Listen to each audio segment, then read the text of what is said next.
আমি আল্লাহ পাক রব্বুল আলামিনের গোলামের জন্য, কথা বলুন ঠিক কিনা? আল্লাহ পাক রব্বুল আলামিন কোরআনুল কারীমের ভিতরে বলতেছেন, ওয়া মা খালাকাতুল জিন্না ওয়াল ইনসা ইল্লা লিয়াবুদুন।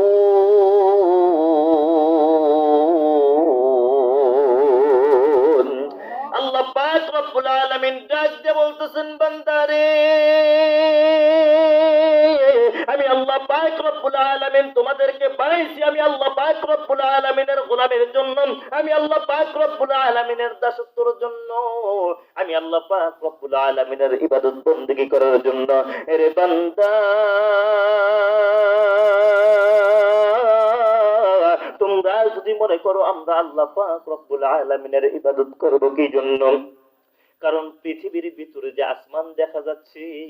আসমানটা তো এত সুন্দর দেখা যায়, ওই যে চন্দ্র দেখা যাচ্ছে এত সুন্দর, তারকা দেখা যাচ্ছে এত সুন্দর, পাহাড় পর্বত নদ নদী এত সুন্দর দেখা যায়, কিন্তু আমাদের মুখের ফেসটা তো ভালো নয়, আমাদের চেহারাটা তো ভালো নয়। আল্লাহ পাক রব্বুল আলামিন ডাক দিয়ে বলতেছেন, বান্দারে এটা তোমরা কখনো ভেবো না, আমি আল্লাহ পাক রব্বুল আলামিন কোরআনুল কারীমের ভিতরে বলে দিলাম, লাকাদ খালাকানাল ইনসানা ফি আহসানি তাকওয়ীম।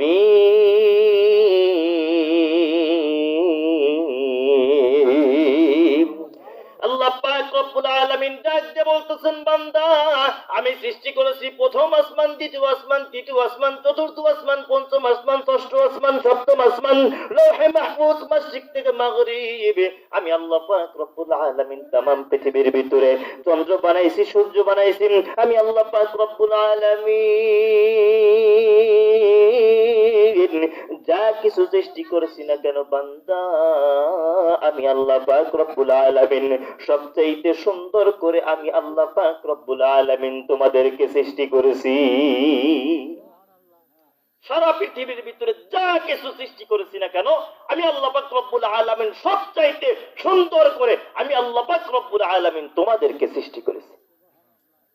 তোমাদেরকে এত সুন্দর করে সৃষ্টি করার পরে আমি আল্লাহ পাক রব্বুল আলামিন বলে দিলাম, বান্দা ওয়া মা খালাকাতুল জিন্না ওয়াল ইনসা ইল্লা লিয়াবুদুন, তোমরা আমি আল্লাহ পাক রব্বুল আলামিনের ইবাদত করো, আমি আল্লাহ পাক রব্বুল আলামিনের বندگی করো, আমি আল্লাহ পাক রব্বুল আলামিনের দাসত্ব করো। এরে বান্দা, তোমরা যদি দুনিয়ার ভিতর আসার পরে আমি যে বললাম আমার ইবাদত বندگی করার জন্য, তোমরা যদি দুনিয়ার ভিতর আসার পরে আমার ইবাদত বندگی যদি তোমরা না করো, আমি আল্লাহ পাক রব্বুল আলামিনের একটু লস হবে না। তোমরা যদি ইবাদত করে মৃত্যুবরণ করতে পারো, আমি আল্লাহ পাক রব্বুল আলামিন তোমাদের কিসমতে লিখে দেব জান্নাত। আর যদি তোমরা আমি আল্লাহ পাক রব্বুল আলামিনের ইবাদত বندگی না করো, তাহলে তোমাদের কিসমতে লেখা হয়ে যাবে জাহান্নাম। কথা বলুন ঠিক কিনা?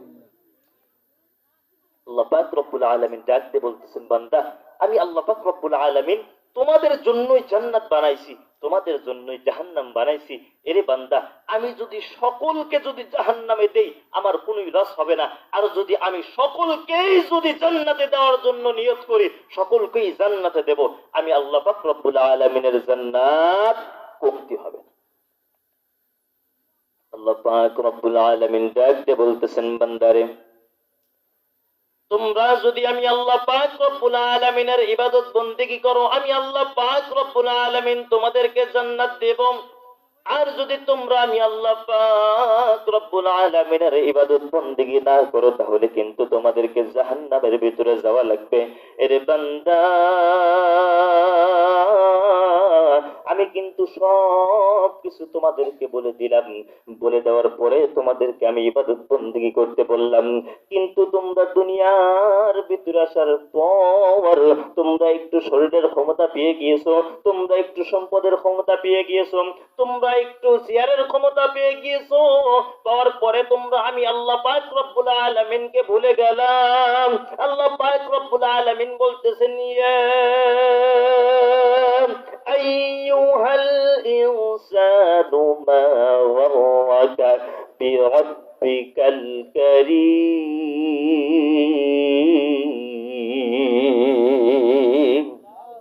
আল্লাহ পাক রব্বুল আলামিন ডাক দিয়ে বলতেছেন বান্দা তোমরা কেমনে আমি আল্লাহ পাক রব্বুল আলামিনকে ভুলে গেলা তোমরা যদি আমি আল্লাহ পাক রব্বুল আলামিনকে ভুলে যাও আর যদি তোমরা মনে করো আল্লাহ পাক রব্বুল আলামিন তো আমাদেরকে দুনিয়ার ভিতরে পাঠাইছেন ঠিক আছে এটা মানলাম কিন্তু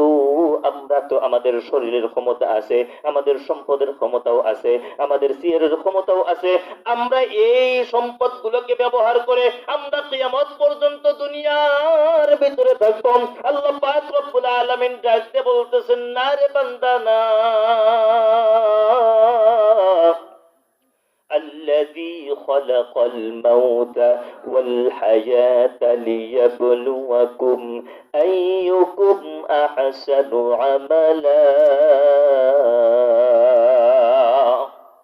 আল্লাহ পাক রব্বুল আলামিন ডাক দিয়ে বলতেছেন বান্দা আমি আল্লাহ পাক রব্বুল আলামিন আগে সৃষ্টি করেছি মৃত্যু তারপরে আমি আল্লাহ পাক রব্বুল আলামিন হায়াত সৃষ্টি করেছি আর আমি আল্লাহ পাক রব্বুল আলামিন তোমাকে যতটুকু পরিমাণ হায়াত দান করেছি এই হায়াত কিন্তু তোমার ধীরে ধীরে শেষ হয়ে যাচ্ছে আমি আল্লাহ পাক রব্বুল আলামিন যখন আজরাইলকে বলবো যাও আজরাইল যাও আমার অমুক গ্রামের অমুক বান্দার রূহটা তুমি নিয়ে আসুন